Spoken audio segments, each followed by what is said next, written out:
On this edition of Hittin' Hard with Jon Chuckery, talk a little bit about the Falcons draft, what I think they will actually do.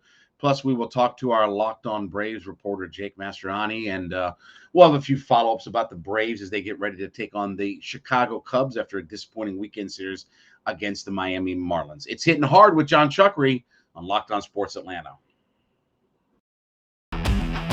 This is Hittin' Hard with Jon Chuckery, part of Locked On Sports Atlanta. And it starts now.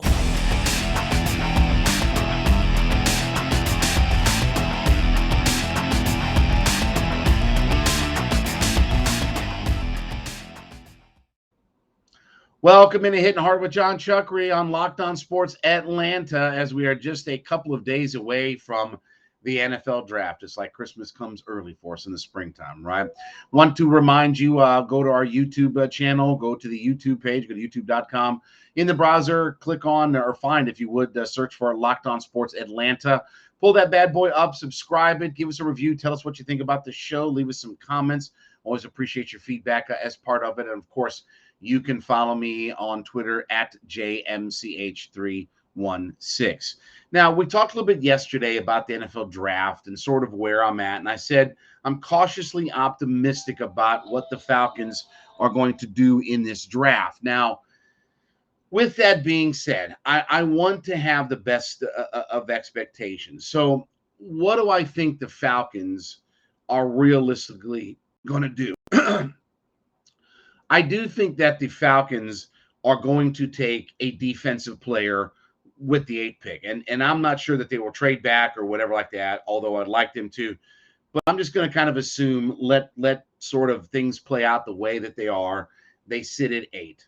I do think it's either going to be an edge rusher that they really like, or it's going to be one of the corners. I think it's going to be either Sauce Gardner, Ahmad Gardner, or it's going to be Derek Stingley, or it's going to be one of the pass rushers. If Thibodeau falls to them, Jermaine Johnson is sitting there. I think those 4 players right now are the most likely scenario. And I do think it will be defense first.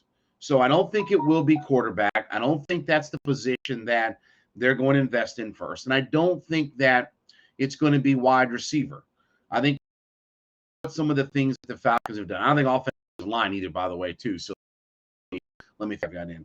But I think when you look at some of the things that the Falcons have done, what they haven't addressed through free agency, and I'm not saying that they fixed their problems in free things, but when it comes to line, wide receiver, they have added some pieces and some bodies in places there to make sure that they have guys there that they can focus on other things in the draft.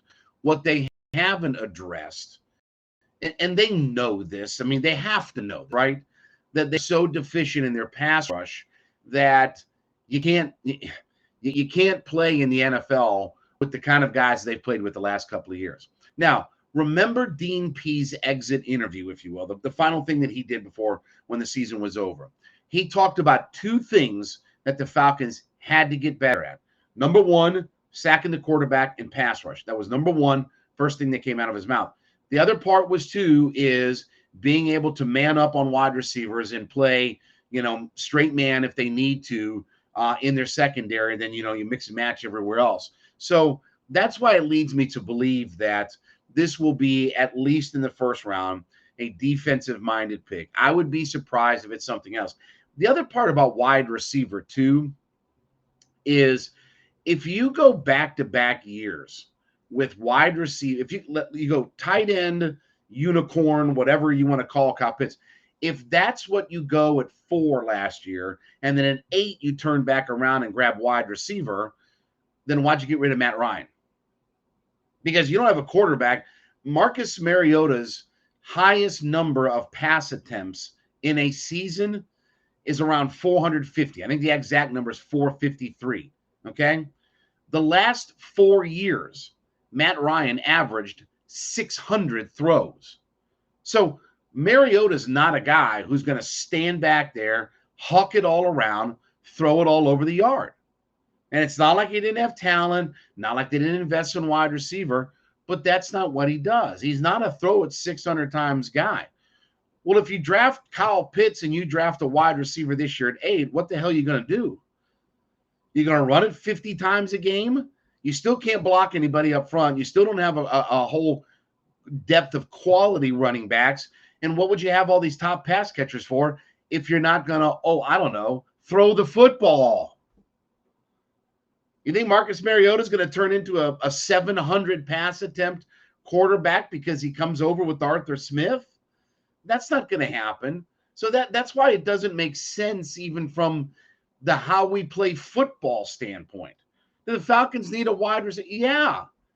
But I put picks 4 and 8 in back-to-back years, and I don't have a guy who can throw it 600 times, or I'm going to throw it 600. That makes no sense. So that's why I think when you look at it, Gardner, Stingley, Johnson, Thibodeau, I think those are the 4 most likely guys that the Falcons will pick. Now, you know how I feel. I don't like the pick at corner at all. And I said last night on my show, I don't want to be disappointed in the draft. I don't. I want to have a lot of hope and faith, and we're going to fix some things. But there are going to be some things that will disappoint me. If they draft wide receiver, I will be disappointed. If they draft corner, I'm going to be disappointed. I won't be how about let me say it more easily like this. I will not be disappointed if they draft edge rush, offensive line, or even quarterback. Yes, I said quarterback, because those are 3 positions right at the point of the football that they're not good. They're not good. So if it's defensive line, offensive line, or quarterback, I'm not going to be mad if they draft Malik Willis or something at 8. I understand the thinking.